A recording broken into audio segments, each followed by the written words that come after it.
안녕하세요. 네, 자, 오늘의 주제는요, 말씀드릴 주제는 생로병사를 주관하시는 하나님, 부제목으로는 저의 간증이 될 수 있는데, 감사와 소원, 그리고 결심, 후반부에 좀 말씀을 드리려고 합니다.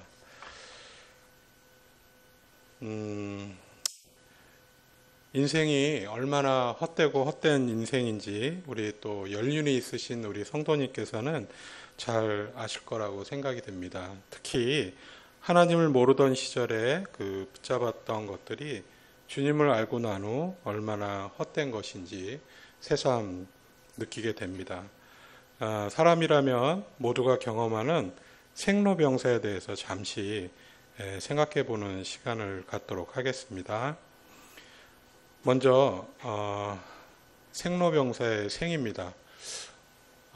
생로병사에 대해서 생각을 해보니까 요즘은 이제 생로병사라고 하더라고요. 그러니까 아픈 게 너무 긴 거죠.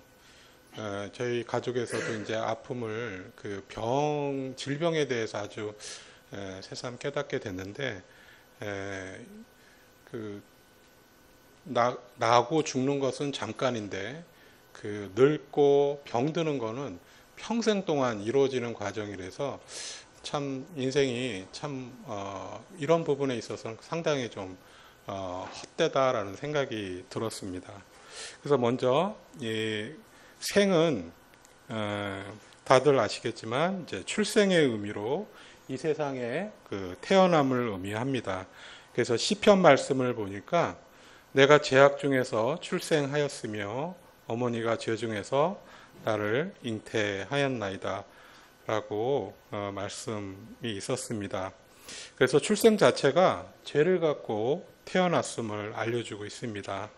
그리고 이제 출생 이후에는 늙고 병들고 죽는 과정을 거치게 되는데 하나님을 모르고 사는 것이 얼마나 헛된 인생인지 말씀을 해주고 계십니다.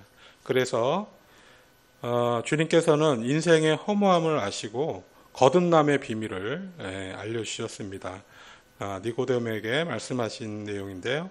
예수께서 대답하여 이르시되 진실로 진실로 내게 이르노니 사람이 거듭나지 아니하면 하나님의 나라를 볼 수 없느니라.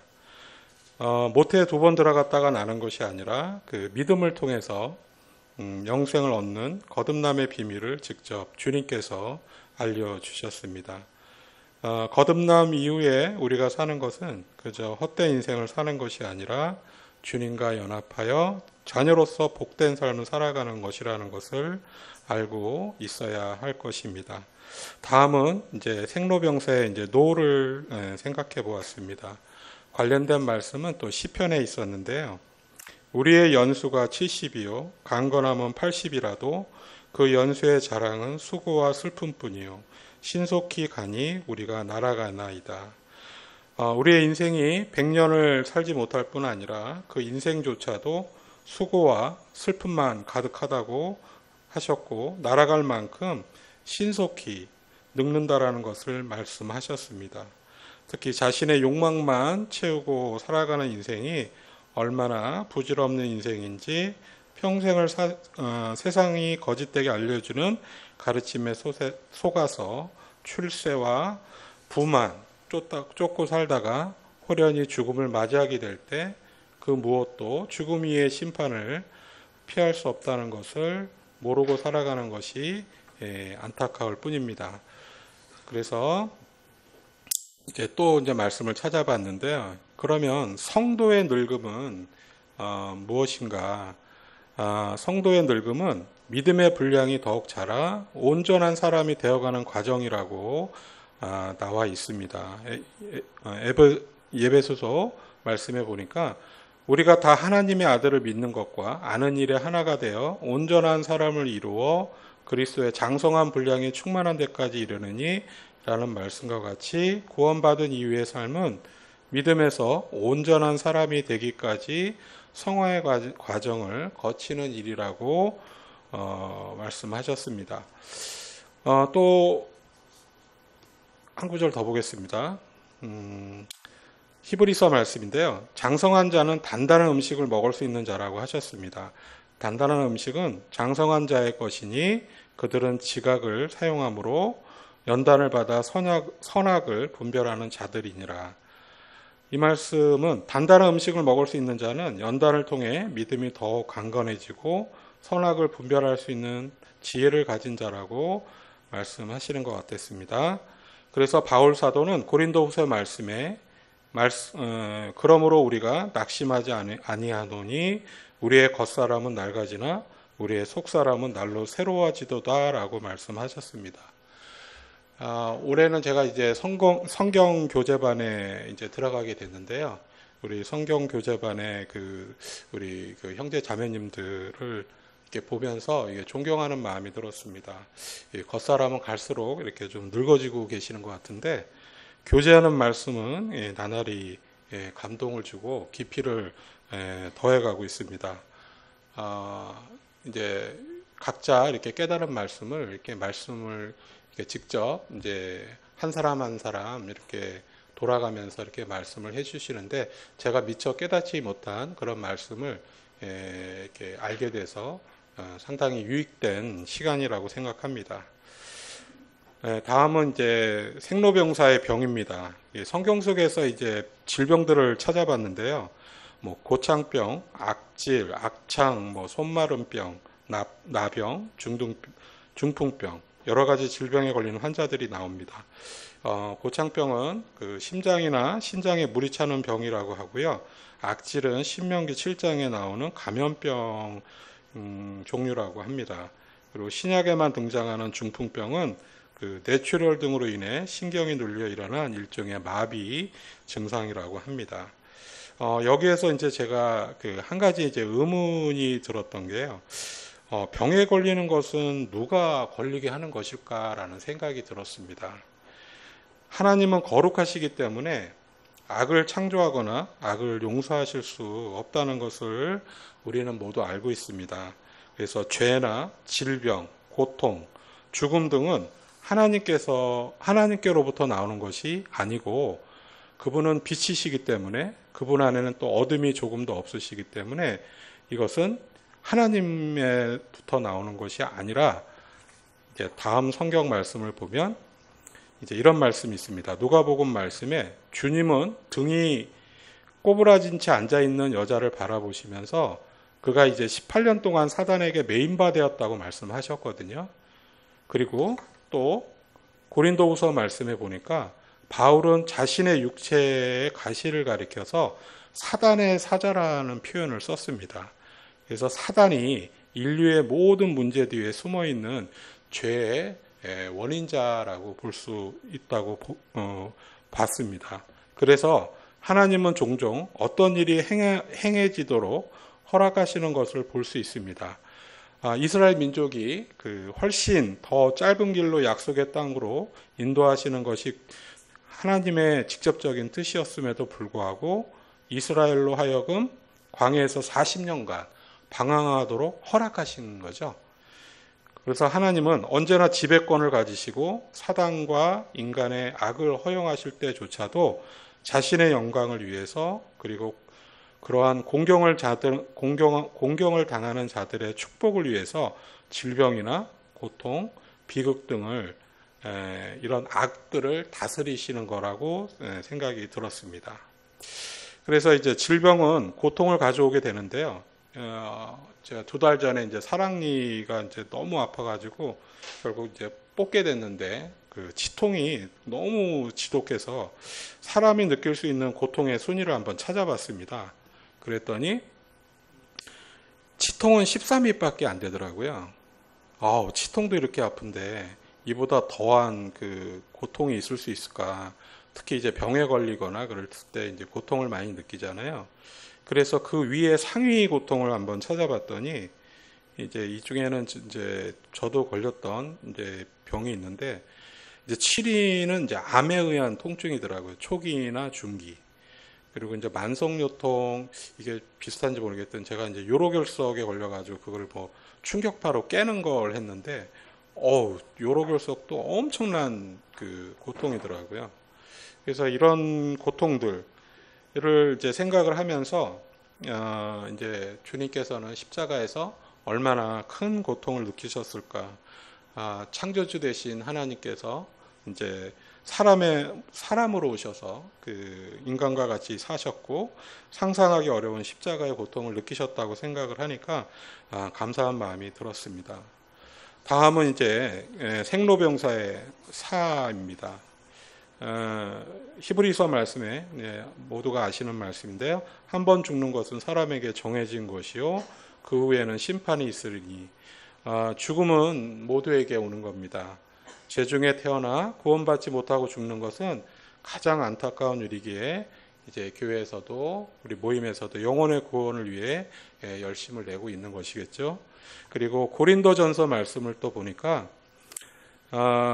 만물이 다 너희 것임이라 바울이나 아볼로나 게바나 세계나 생명이나 사망이나 지금 것이나 장래 것이나 다 너희 것이요 너희는 그리스도의 것이요 그리스도는 하나님의 것이니라. 이 말씀을 통해서 깨달은 내용은 구원받은 성도들에게는 이 세상에 사는 것은 잠깐 사는 것이고 죽음 이후에는 영원한 삶이 기다리고 있다라는 겁니다.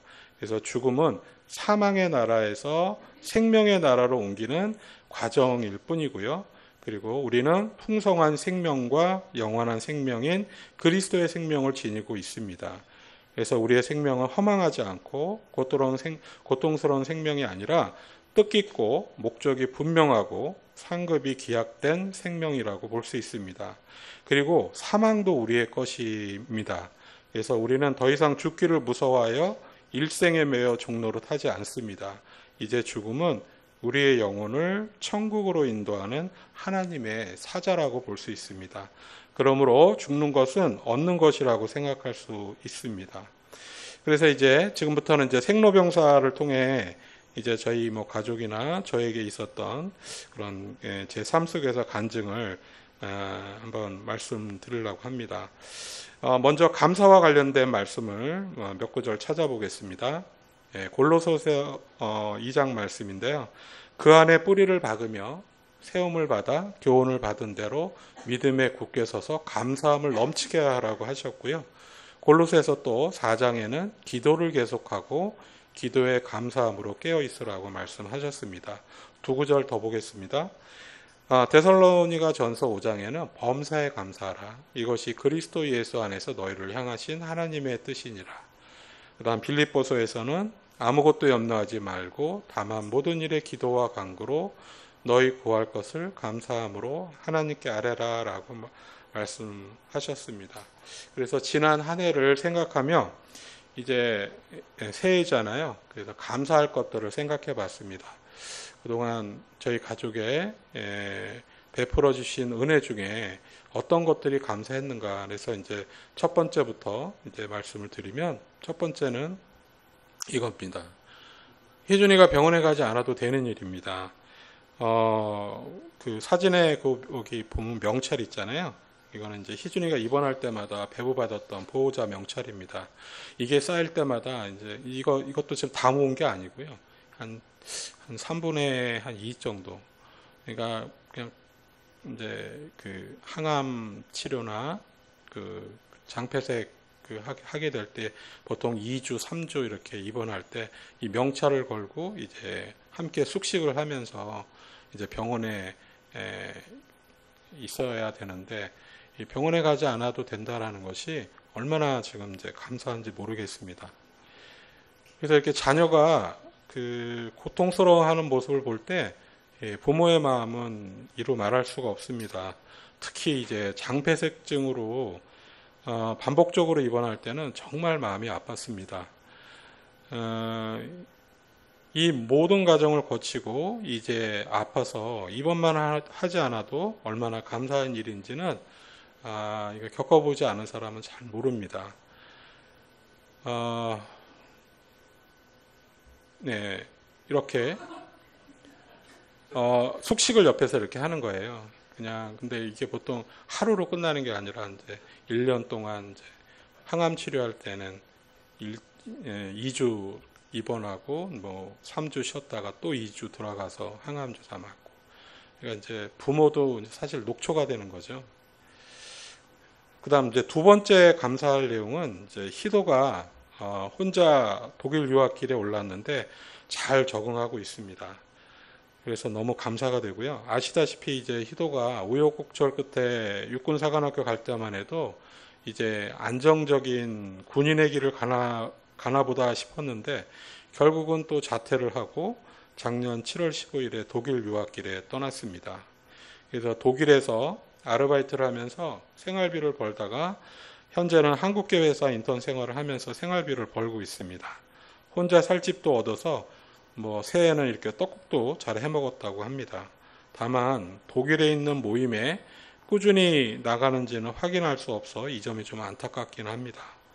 6월에 독일에 있는 대학에 입학시험을 보고 최종 합격을 하면 한국 입국해서 군생활을 마칠 예정이라고 합니다. 자식을 떠나보낸 엄마의 마음이 무척 슬픈 것 같습니다. 희도 생각하면서 이렇게 간간히 이렇게 울고 있고요. 뒤에서 희준이는 울지 말라고 막 엄마를 타박하고 있습니다. 저는 그냥 지켜보고 있습니다. 그다음 이제 세 번째 감사할 내용은 이제 저에 관한 겁니다.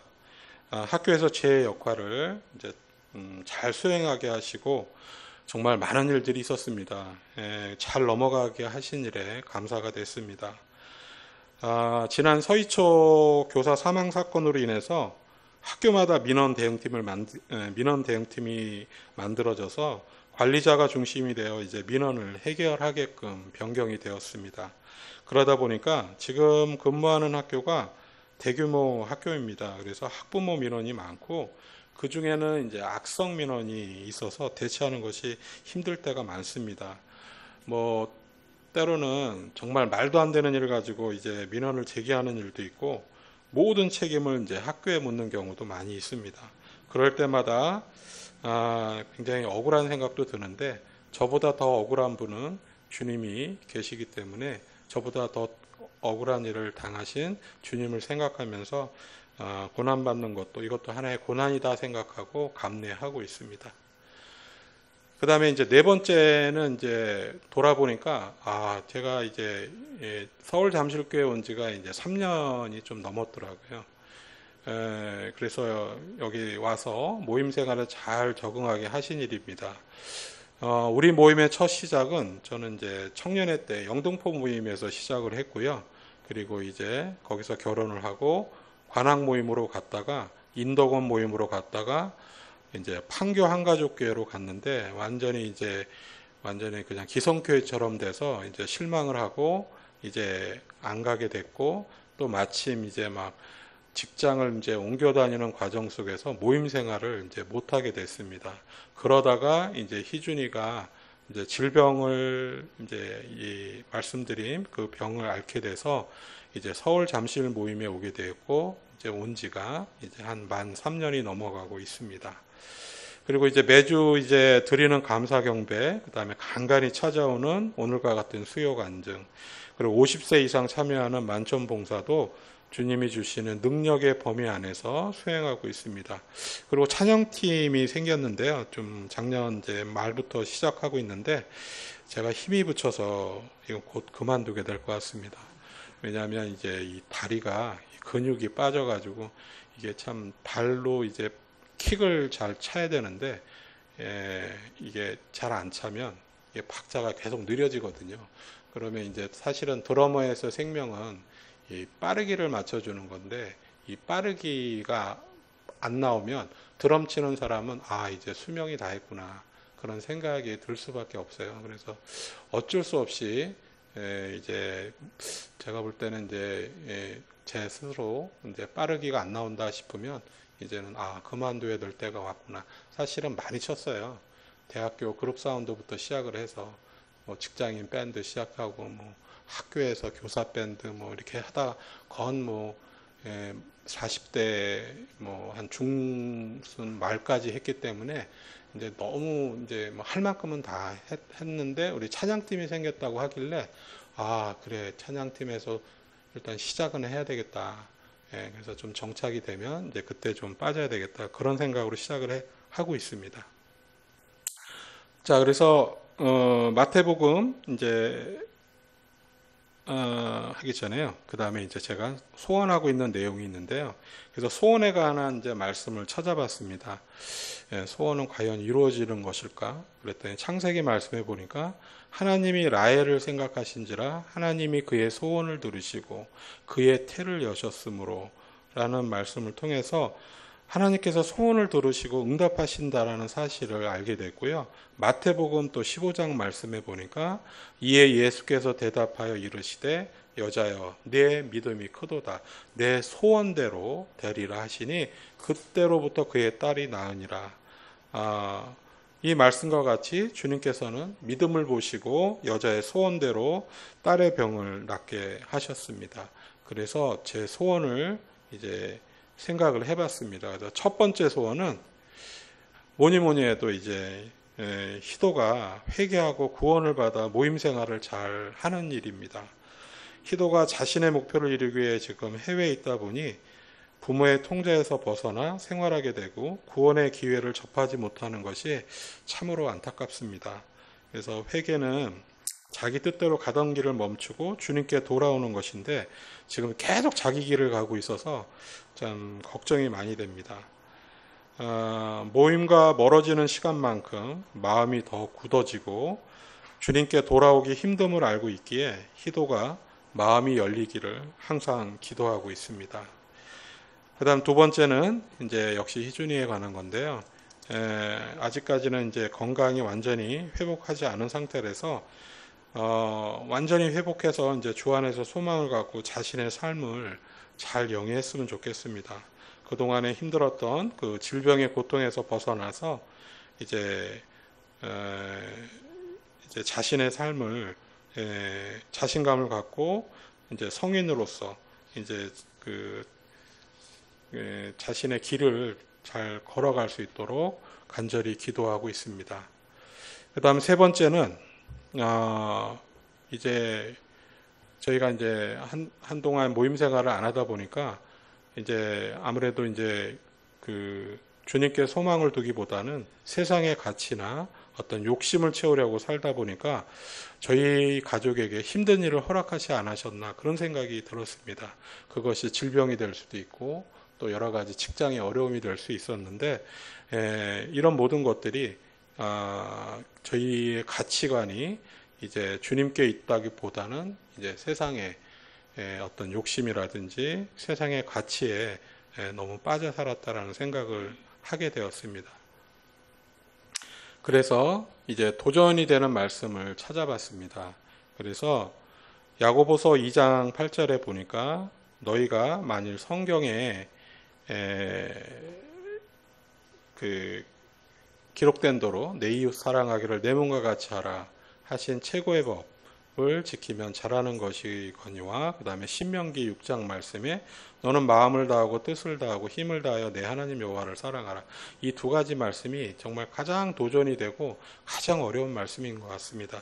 특히 첫 번째 야고보서 말씀은 가정에서나 직장에서나 이게 저에게 불편하게 하는 사람이 있으면 보통 이제 제 마음이 일단 반감이 들고 그리고 이제 마음속에서 막 미움이 싹 트고 이런 모습들이 이제 막 생겨나거든요. 그래서 특히 이제 직장에서 보면 다양한 직군들이 있는데 요즘은 또 MZ 세대들도 있고 그 다음에 선생님 못지않게 여러 공무직들이 많아요. 그리고 자기들의 어떤 이득, 그 다음에 노조에서 요구하는 것들. 그래서 이제는 옛날 2012년에는 직업 만족도 1위가 초등학교 교장이었습니다. 근데 지금은 그 만족도에 없어요. 그만큼 이제 힘들어졌다는 거죠. 왜냐하면 다양한 직군들이 들어왔어요. 그러다 보니까 다 자기의 요구를 들어주기를 이제 학교장에게 요구를 하다 보니까 그 모든 요구를 들어준다는 것이 참으로 이제 어려워진 거죠. 그래서 그럴 때마다 이 마음에서 이제 막 분노가 생길 때도 있고 미움이 생길 때도 있고 주님께서는 다른 뺨을 돌려대라고 했는데 다른 뺨은커녕 그 사람마저도 이렇게 막 미워하는 마음이 든다라는 것이 좀 부끄러울 때가 있었습니다.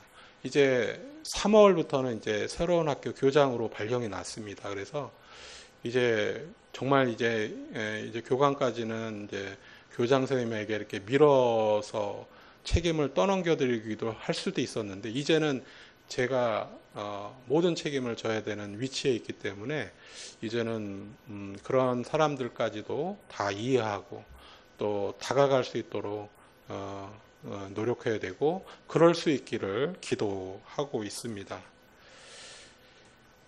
그래서 자매도 이제 만나는 사람마다 선한 영향력을 미치는 그런 자매가 되기를 원하고 있습니다. 가족 모두가요. 그래서 가끔씩 앵그리버드가 되는데요. 좀 온유한 마음을 갖고 모두에게 좀 친절한 그런 자매가 됐으면 좋겠습니다. 끝으로 이제 제 소원입니다. 아니, 결심입니다. 이것은 이제 주님께 더 가깝게 나아가기 위한 저의 결심인데요. 그 성경 교재반에서 신명기 말씀을 계속 공부하고 있어서 거기서 이제 좀 말씀을 발췌를 했습니다. 그래서 이제 키워드만 이렇게 가져왔는데요. 하나님께서는 이제 듣고 그것을 행하라고 하셨고요. 그 다음에 경청만 하지 말고 몸소 행하라고 하셨습니다. 그 말씀이 도전이 되고 불편한 마음이 들지라도 생각에만 담아두지 말고 삶 가운데 실천하기를 바라시고 계신다는 것을 깨달았고요. 잘 듣기 위해서는 꾸준히 말씀을 묵상해야 하고 깨달은 말씀을 마음에 새겨야 하며 그 말씀을 잊지 않도록 해야 하고 삼가 지킬 수 있도록 하라는 말씀으로 저는 이해를 했습니다. 3주 전에 오늘 이제 수요 예배 말씀을 부탁을 하셔서 이게 막 급히 만들다 보니까 좀 이렇게 좀 성도님들에게 감동이 됐는지 모르겠습니다. 어쨌든 경청해 주셔서 감사하고요. 다음엔 좋은 말씀으로 찾아오도록 하겠습니다. 감사합니다. 안녕하세요. 간증 말씀 들으면서 참 주도 면밀하고 참 규모 있는 시간 계획을 역시 잘 하시고 잘 지내시는구나 이런 생각이 들었습니다. 평생 교편을 잡으시고 또 교직에 계시다 보니까 다른 사람들에게 그 가르치는 일들을 하시잖아요. 그러려면 잘 전달하는 그 전달 능력이 있으셔야 되는데 역시나 수요 집회에 굉장히 전달력이 너무 이렇게 훌륭한 그런 시간인 것 같아요. 내용뿐만 아니라 조곤조곤 이렇게 말씀하시는데 너무 이렇게 크게 울림으로 다가오는데 적절하게 그 중에 블라인드 처리된 자매님 어디 가셨어요? 초상권 침해를 받지 않기 위해서 그렇게 힘써 주시는 모습도 너무나 인상적이고 장남 시준이 형제가 그 굉장히 그 뭐라 그럴까요? 청년의 활동이나 그리고 아시겠지만 요 몇 주 됐어요. 감사에 또 참여하고 준비해서 그렇게 함께 합니다. 형제님 가정에 주님께서 또 선한 영향력을 끼칠 수 있도록 그러한 결심까지 또 소원도 있고 또 결심까지 그렇게 말씀을 통해서 저희들에게 전해주셔서 저희들도 가만히 듣지만 저희들 반복되는 일상 가운데도 동일하게 그렇게 되어지기를 원해 봅니다. 올해부터 이제 교장 선생님이 되셔서 그 인천 소재에 있는 어느 학교에 이렇게 발령이 되셨을 텐데 앞으로 8년 동안 일들을 또 하셔야 되죠. 교육자의 길을 잘 마무리하는 기간, 또 무엇보다도 교육 현실이 만만치가 않은데 한 학교의 장으로 또 그 모든 중차대한 책임을 또 함께 해야 될 그 위치이기 때문에 이제 또 더욱 그 무거운 책임감이 있으실 거예요. 우리 성도님들이 또 형제님의 이 단에서의 교제되어지는 말씀과 또 교훈들이 저는 참 좋다라고 이렇게 생각이 되어져서 수요일뿐만 아니라 다른 시간에도 기회를 좀 드려서 같이 교제할 수 있었으면 좋겠습니다. 김성종 교장 선생님 괜찮으시죠? 네. 그리고 뭐 앵그리버드라고 하지만 전혀 그렇지 않고 저는 정말 좋습니다. 눈썹 이렇게 심지 모양이 이렇게 약간 각도 5도 이상 이렇게 편차가 있으면 그 외부적으로 보여질 때 그런 인상으로 저도 그렇게 보여져요. 그래서 저희 집에서 제가 앵그리버드인데 저는 외모뿐만 아니라 내모까지 똑같이 앵그리버드라 큰 이제 실수 안 하려고 애를 쓰는데 참 그렇더라고요. 참 오늘 소상하게 이것저것 이렇게 말씀해 주신 간증의 내용들 또 필요한 말씀들 같이 나눠주셔서 정말 감사드립니다. 우리 민수기 18장 말씀 함께 보도록 하겠습니다. 예, 지난 주일에 이어지는 18장 말씀인데요.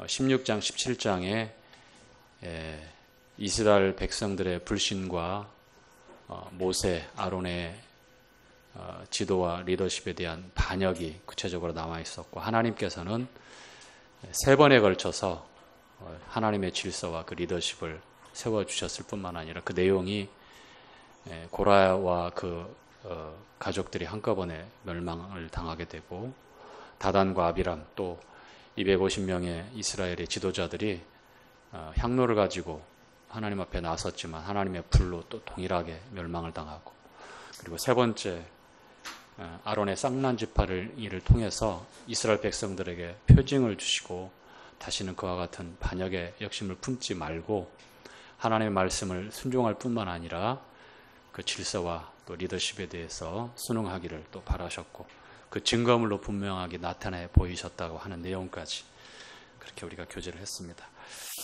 이스라엘 백성들이 17장 마지막에 보니까 망하게 되었다라고 불과 몇 절 그 안에 자그마치 망하게 되었도다라는 말이 5번이 반복되더라고요. 제가 한번 세어봤어요. 12절, 13절에 망하게 되었다, 망하게 되었다 5번을 반복해서 자신들의 상황과 처지에 대해서 답답하고 그리고 그 말씀에 대한 불순종에 대해서 항변하고 있는 내용들이 그렇게 나와 있는데 역시 거룩한 하나님 앞에 제 아무리 선민이란 이스라엘 백성들이라 할지라도 가까이 갈 수 없다라는 것이 증명되어지는 그러한 기록과 내용이 아닐 수가 없습니다. 그래서 우리 인생들이 하나님이 우리에게 찾아오시는 것도 또 그리고 우리가 하나님께 찾아가는 것도 우리가 볼 때에는 저주입니다. 어떤 상황에서요? 이스라엘 백성들처럼 동일하게 그런 상황에서 그럴 수밖에 없어요. 거룩하신 하나님이 이스라엘 백성들에게 찾아오실 때에 죄를 용납하실 수 없기 때문에 죄를 떠나서는 살 수 없는 인생들이 이스라엘 백성들이 죄인으로 드러날 수밖에 없잖아요. 그리고 반대로 죄인된 우리 인생들이 저와 여러분이 거룩하신 하나님을 향해 나아갈 수 없는데 하나님을 향하여 찾아간다는 것, 거룩하신 하나님이 우리에게 찾아오신다고 하는 것, 그것은 정말 두려운 일입니다. 그렇죠? 망할 수밖에 없어요. 그래서 하나님께서는 이 18장에 나와 있는 레위 지파, 아론과 그 아들들, 제사장 일을 하고 있는 이 일들을 통해서 하나님과의 사귐이 이루어지고 거룩하신 하나님께 나아갈 수 있는 길과 방법이 우리에게 주어질 수 있었던 거예요. 그래서 망하게 되었도다라고 이렇게 한탄하며 항변하고 끝까지 불신의 늪 가운데서 나오지 못하고 있는 이스라엘 백성들을 향해서 레위 지파, 성직을 세습하는 이 레위 지파의 이 직무가 얼마나 중요하며 제사장의 역할이 또 얼만큼 하나님 앞에서 중요한지. 다시 말씀드리면 하나님과 사람 사이에 제사장이라고 하는, 거룩하신 하나님과 이스라엘 백성 사이에 레위 지파, 그리고 이 제사장의 역할과 사역이 없다면 이 모든 하나님의 이 거룩한 약속은 이스라엘 백성들에게 정말 피할 수 없는 두려운, 무서운 그러한 계명일 수밖에 없었어요. 희망이 없죠. 그렇죠? 망하게 되었도다, 죽게 되었도다 라는 말이 그대로 이루어질 수밖에 없는 그런 상황으로 그렇게 펼쳐질 수밖에 없었습니다. 그게 사실이에요. 그래서 이스라엘 백성들 가운데 레위 지파를 따로 성별하고 또 레위 지파의 아론의 가문을 따로 성별해서 제사장으로 하나님과 이스라엘 백성 사이에 중보할 수 있도록 그렇게 말씀하셨습니다. 그래서 18장의 내용은 레위인의 직무와 또 그들이 받게 되는 분깃에 관한 내용이 설명되어 있습니다. 1절부터 쭉 32절까지 있는 내용인데 이 18장을 크게 네 부분으로 나눌 수가 있어요. 1절부터 7절까지 자, 레위인과 제사장의 직무가 각각 기록되어 있고, 그리고 8절부터 20절까지 제사장이 받는 분깃이 있습니다. 그리고 21절부터 24절까지 레위인이 받는 분깃인데 그것은 이스라엘 백성들의 11조가 바로 레위인들이 받게 되는 분깃으로 되어 있습니다. 그리고 25절부터 마지막 32절까지는 레위인이 이스라엘 11지파, 12지파로부터 받은 그 11조를 레위인들이 받게 되는데, 왜냐하면 레위인들에게는 따로 기업이 주어지지 않아요. 가나안 땅에 들어가면 르벤 지파부터 해서 베냐민 지파까지 12지파들은 그들이 받게 되는 땅을 그 지파의 분깃대로 이 기업으로 받게 돼요. 그런데 레위 지파는 땅을 그 기업으로 받지 못합니다. 대신에 12지파가 하나님 앞에 드린 이 11조를 가지고 이 레위 지파가 이 기업을 삼게 돼요. 아시겠죠? 그런데 21, 24절까지 기록된 레위 지파에게 11조가 하나님께 드려진 11조가 이제 그 기업이 되어지는데 11조 받은 것에서 또 10의 11, 10의 10분의 또 10분의 1을 10의 1조를 다시 하나님 앞에 드리라고 레위인에게 명령을 해요.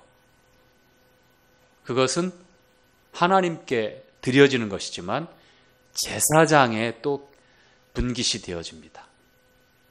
아론과 그 아들들, 그 후손들이 제사장 가문이 되어지거든요. 자, 그런 이렇게 차례대로 그 분깃이 주어지는 내용이 나와 있는, 그래서 이렇게 18장이 마무리가 되어지는데요.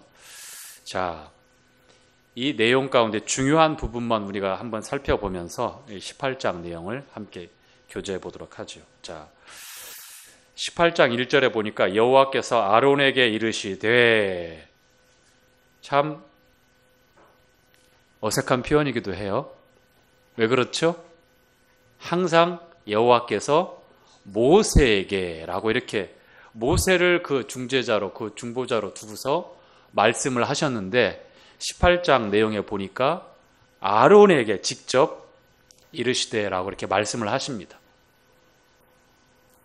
자, 이 일은 아론과 레위 지파에게 직접적으로 주어지는 하나님께서 하시고자 하는 말씀이며, 그리고 직접 그 말씀을 들은 아론을 통해서, 그리고 이제 맨 끝에 보면 다시 이제 모세에게 말씀을 하시면서 끝맺게 되는데요.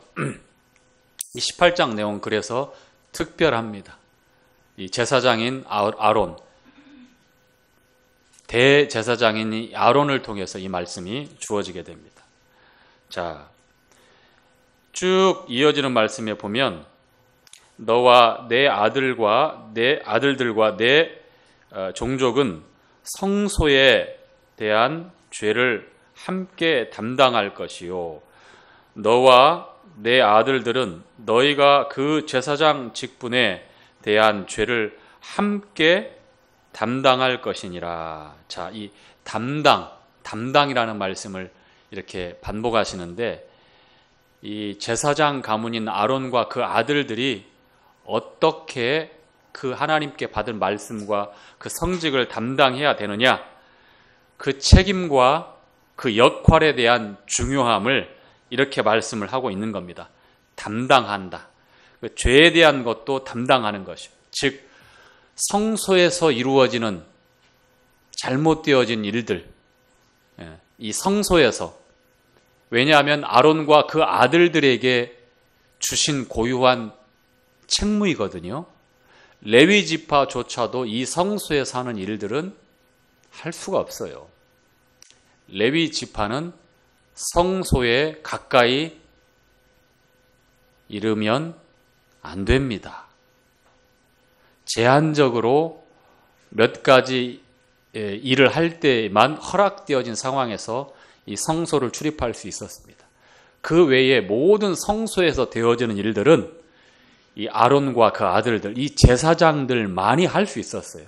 그래서 그 책임과 그 역할이 그에 걸맞게 따라야 되며, 그리고 그 죄에 대한, 거기서 만약에 무릇 잘못해서 죄에 대한 일들이 나타나게 된다면 그건 역시 그들이 담당해야 되는 일들이었어요.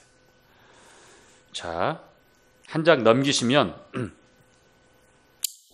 이제 레위 지파의 직무가 2절부터 이제 쭉 이어지면서 제사장의 직무까지 나오는데 4절에 보면, 자, 레위인은 너와 어떻게 하라고요? 합동하여, 이 동역이라는 말이죠. 마음을 합해서 함께 합동하여 장막의 모든 일과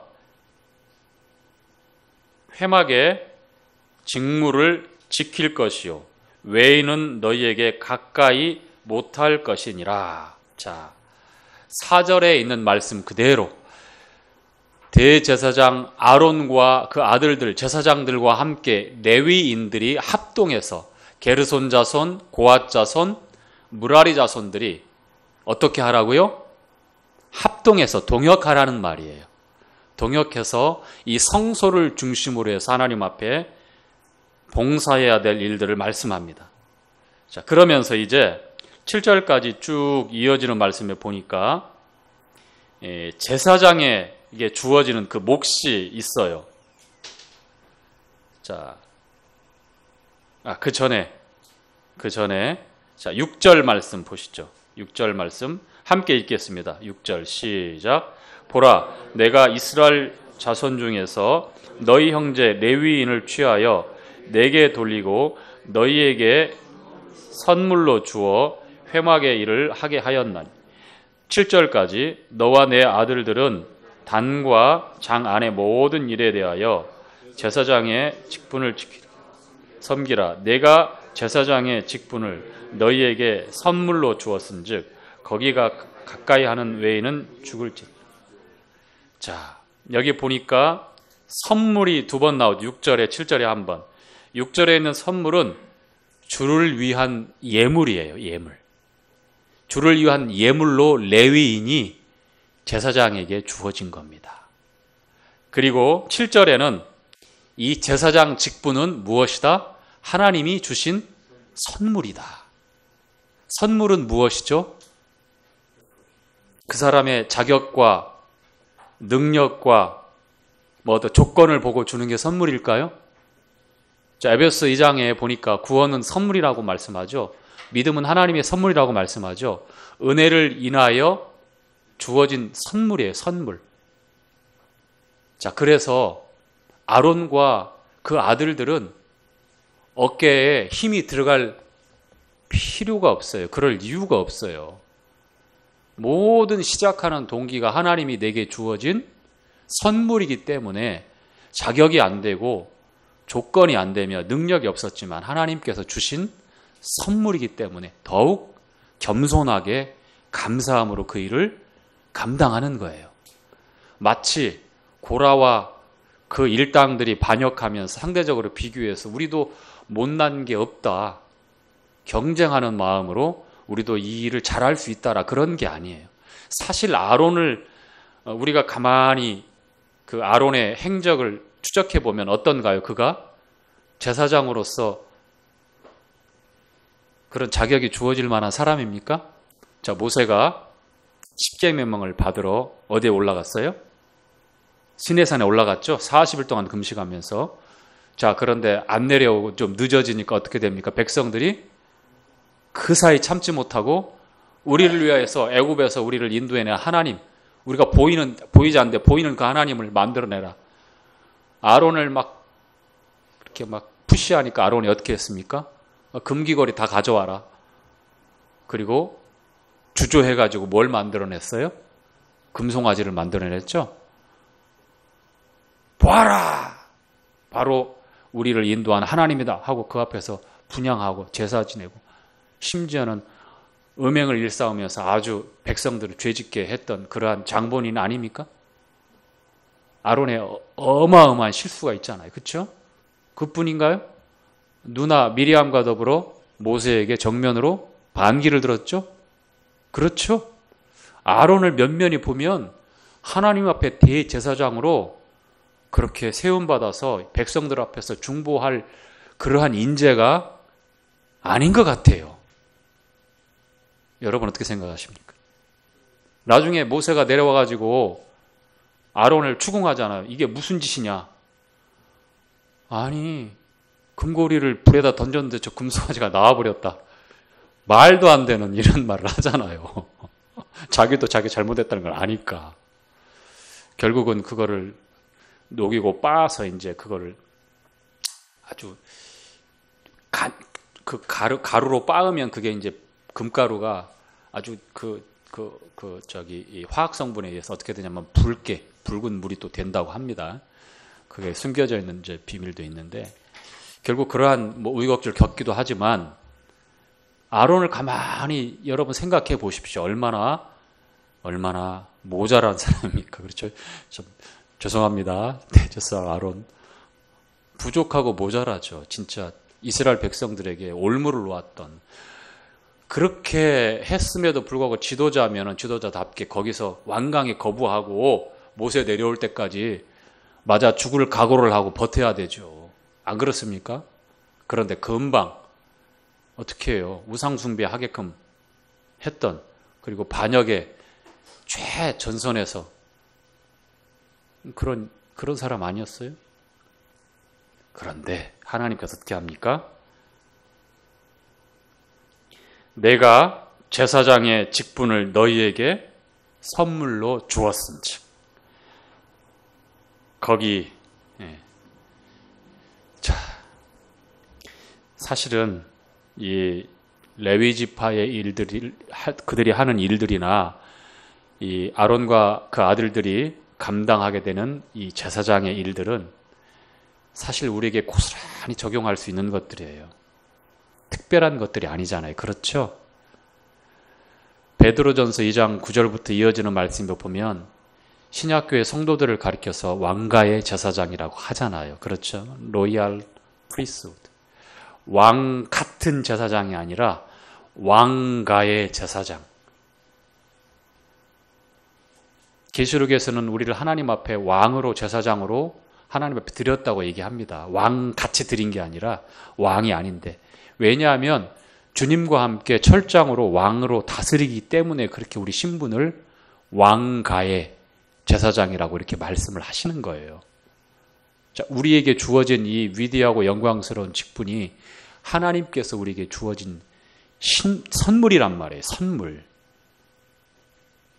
그러면 더 하나님 앞에 나를 이렇게 아름답고 보배롭게 세워주셨다면 그 은혜와 나에게 주신 하나님, 그 선물을 주신 하나님의 그 계획과 또 우리를 향하신 그 놀라운 기대를 바라보면 우리가 더욱 겸손할 수밖에 없고 하나님 앞에 어떠한 마음으로 섬겨야 되는지, 하나님의 주권이며 또 주를 위한 예물이 됨을 우리가 잊어서는 안 될 것 같습니다.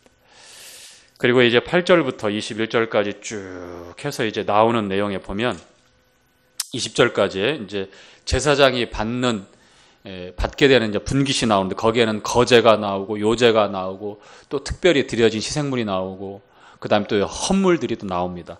크게 이제 5가지 내용으로 나오는데 제가 설명을 드릴게요. 거제물이 있습니다.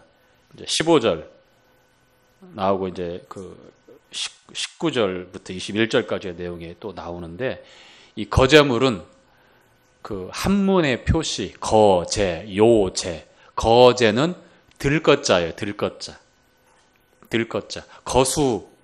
거수 경례 거수로 하겠습니다 할 때 그 거제할 때 들것자입니다. 그래서 하나님 앞에 들어서 헌물하는 그 제사 있습니다. 거제물입니다. 이 거제물은 제사장의 것이 되어져요. 그 다음에 이제 불에 태우지 않은 제물이 있어요. 레위기 6장 19절 24절에 나옵니다. 불에 태우지 않는 그러한 제물인데 그것은 제사장의 몫이라고 말씀을 합니다. 거제물, 이 가슴, 그 다음에 오른쪽 뒷다리, 이렇게 특별하게 구분된 제물 가운데 그러한 부위가 있어요. 이게 제사장의 몫이 되는데, 그 다음에 세 번째는 모든 요제물. 요자는 이제 흔들 요자거든요. 내가 요동치 아니하리라. 그 요동치 아니하는 말씀이 흔들리지 않는다는 말씀이거든요. 그래서 모든 요제물, 흔들어서 하나님 앞에 드려진 제물은 제사장의 몫이 되어집니다. 그것이 11절, 13절에 나오는 내용이고 우리가 교제했던 레위기 7장 30절에 또 기록되어 있습니다. 그리고 네 번째, 제사장의 몫으로 돌려지는 것 중에 특별히 드려진 것들이 있죠. 14절 내용들, 그리고 레위기 27장 28절에 이와 같은 내용이 나옵니다. 그리고 마지막 5번째, 제사장의 몫으로 돌려지는 것이 초태생이라고 되어 있습니다. 사람이나 짐승이나 처음 난 것은 하나님의 것이라고 그랬습니다. 이것이 이제 출애굽기 12장부터 유래되어지는데 장자를 멸하는 권세 가운데서 어떻게 합니까? 하나님께서 6월절 예식을 통해서 이스라엘 백성의 처음 난 장자를 보호하십니다. 그 다음에 이스라엘의 처음 태어난 짐승들을 다 보호합니다. 그래서 그 이후에 사람으로 처음 태어난 장자, 처음 태어난 장자나 그 다음에 짐승들 처음 태어난 그런 짐승들 모든 초태생들은 내 것이다. 내 것이다라고 말씀해요. 그래서 그것이 특별히 이제 사람이나 이제 짐승들 속전을 할 것을 또 말씀을 하고 15절부터 18절까지 그리고 출애굽기 22장 29절에 있는 내용에 보면 그와 같은 내용이 처음 난 것은 내 것이다. 내게 돌려라라고 이렇게 말씀을 하고 있습니다. 이 5가지로 분류되어진 것이 바로 제사장의 몫이 되어집니다. 20절까지 이렇게 설명을 하고 있고요. 그 다음에 21절부터 24절까지 이제 레위인에게 이제 11조를 이제 드릴 것을 말씀을 하는데, 자, 그에 앞서서 19절, 20절 말씀에 이런 내용이 있어요. 19절 말씀 함께 읽을까요? 시작. 이스라엘 자손이 여호와께 요제로 드리는 모든 성물은 내가 영영한 응식으로 너와 내 자손에게 주노니 이는 여호와 앞에 너와 내 자손에게 변하지 않는 소금 언약이라. 자, 요제를 응식으로, 제사장의 응식, 이게 보담물이에요. 수고물로 드려지는 그 제사장의 몫이란 말이에요. 응식, 음식이 아니라 응식이에요. 아시겠죠? 그리고서 19절 마지막 말씀에 보니까 변하지 않는 무슨 언약이라고 그래요? 소금 언약. 자, 역대하 한번 찾아보시오. 13장 5절, 역대하 13장 5절. 소금 언약에 대해서 이렇게 말씀하고 있어요.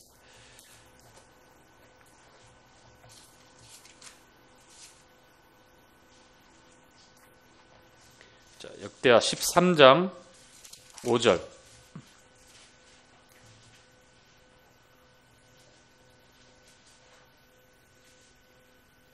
찾으셨나요?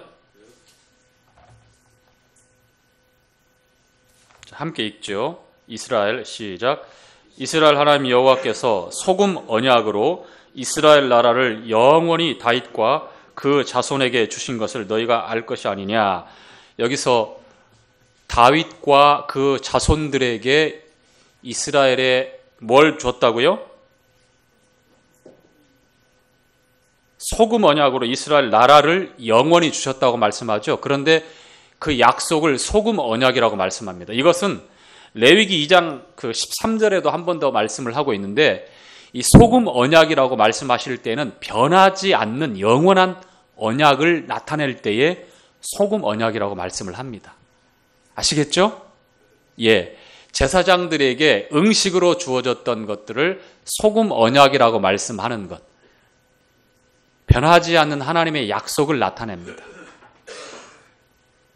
뿐만 아니라 이 소금의 역할에 대해서 성경은 맛을 고르게 하고 변치 않게 하는, 또 썩음을 방지하는 그런 여러 그 용도로 사용하는데, 오늘 19절에 나와 있는 이 소금 언약은 하나님의 영원한 변하지 않는 약속이다라는 겁니다. 제사장에게 주어진 것, 그들이 받은 하나님으로 받은 그 은혜의 응식은 하나님의 변하지 않는 약속이 근거가 되어진다. 그만큼 그들의 역할과 그들의 책임은 하나님 앞에 보증되어진다는 겁니다. 그리고 20절에 이런 말씀이 있습니다. 함께 읽도록 하죠. 여호와께서 시작. 여호와께서 또 아론에게 이르시되 너는 이스라엘 자손의 땅에 기업도 없겠고 그들 중에 아무 분깃도 없을 것이나 나는 이스라엘 자손 중에 내 분깃이요 내 기업이니라. 자, 어떻게 말씀하죠? 레위인에게, 제사장들에게 분깃도 없고 기업도 없는데 누가 그 분깃이 되어주고 누가 그 기업이 되어주신다고요? 하나님께서 그렇게 되어주신다고 말씀합니다. 주님이 기업이고 그리고 주님이 분깃이 되어주신다고 합니다. 그들에게는 땅이 없어요. 그래서 불안합니다. 어떻게 먹고 살지? 그런데 하나님께서 말씀하셨어요. 내가 너희의 기업이다. 시편에 이런 말씀이 있죠. 시편 33편 12절에 보니까 어떤 말씀이 있어요? 자, 이 말씀 찾고 오늘은 말씀 마무리해야 될 것 같습니다. 자, 시편 33편 12절.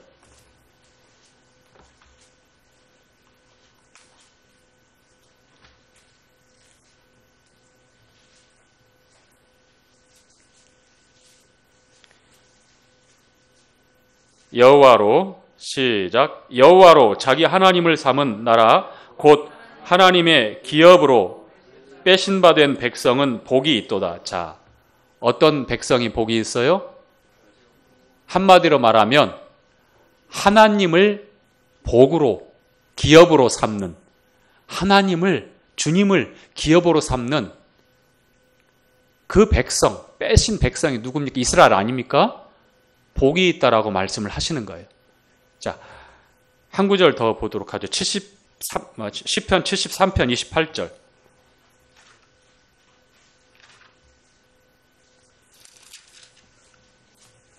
자, 28절입니다. 하나님께 시작. 하나님께 가까이함이 내게 복이라. 내가 주 여호와를 나의 피난처로 삼아 주의 모든 행사를 전파하리이다. 자, 처음 시작할 때 이렇게 말씀하시죠. 하나님께 가까이함이 내게, 그렇습니다. 자, 제사장과 레위 지파는 기업이 없습니다. 그렇지만 하나님께서 20절에 말씀하고 있는 대로 이스라엘 오직 레위인은 아니죠. 제가 지금 여기 갔다 저기 갔다 20절 말씀. 자, 여호와께서 또 아론에게 이르시되 너는 이스라엘 자손의 땅에 기업도 얻겠고. 자, 아론을 향해서 얘기하고 있지만 그 아론과 그 아들들, 그 가족 전체, 그리고 더 넘게는 레위인들을 향해서 하고 계시는 말씀인 거예요. 땅이 없다고 하는 것은 정말 불안한 거예요. 어디에서 먹고 살 수 있는 근거가 없기 때문에. 그런데 하나님께서 내가 너의 기업이 되어지고, 자, 그들 중에 아무 분깃도 없을 것이나 나는 이스라엘 자손 중에 내 분깃이요 내 기업이니라. 이 말씀을 통해서 아론과 그 가족들과 레위 지파에게 하나님께서 뿐만 아니라 이 말씀은 18장을 통해서 레위 지파와 제사장들에게 하고 계시는 말씀이지만 이 말씀은 이스라엘 백성들을 향해서 하는 말씀이요. 그리고 이 말씀은 우리가 시편에 읽었던 33편에 78편 읽었던 말씀을 통해서 오늘날 저와 여러분에게 우리 교회에게 하시는 말씀이 되는 것입니다. 그렇죠? 그래서 시편 73편에 이런 말씀이 있죠. 24절 25절에 하늘에서는 주의 누가 내게 있으리요? 땅에서는 주밖에 나의 사모할 자 없나이다. 내 육체와 마음은 세잔하나 하나님은 내 마음의 분깃이시요? 자, 함께 읽죠. 큰일 났습니다. 저도. 자, 시편 73편. 제가 제일로 좋아하는 성경 구절인데 암기하고 있었다고 생각했는데 네, 큰일 났습니다. 저도 이제 세월의 흐름에. 자, 73편